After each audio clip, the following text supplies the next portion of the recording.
Pagtikim ba sa iba't ibang cuisine ng trip yung pampatanggal stress?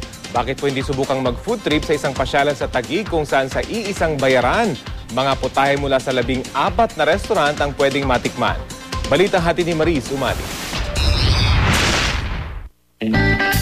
Gamit ang Food Adventure Passport na ito sa halagang 600 pesos, pwede nang tikman ang mga pambatong putahe ng 14 na restaurant sa McKinley Hills sa Taguig.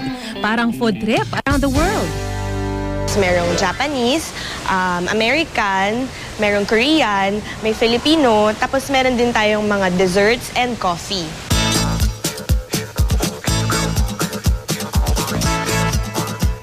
May appetizer na buffalo chicken fillet with chips and salsa.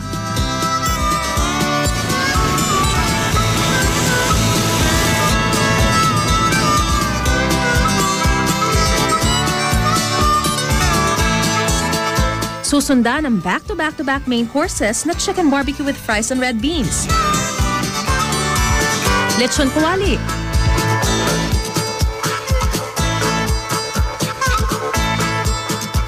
O kaya yung magpaka-Asian sa karage at malasiopaw na kakuni buns.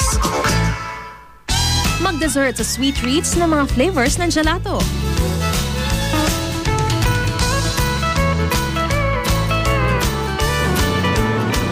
Ding brewed at iced coffee. Hanggang sa katapusan ng Marso ang food adventure.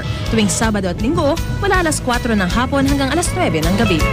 Kunyari, Saturday kayo pumunta, pwede kayong bumalik ng Sunday. Tapos kung Sunday naman kayo pumunta, pwede kayong bumalik the following week. Maris Umali, GMA News.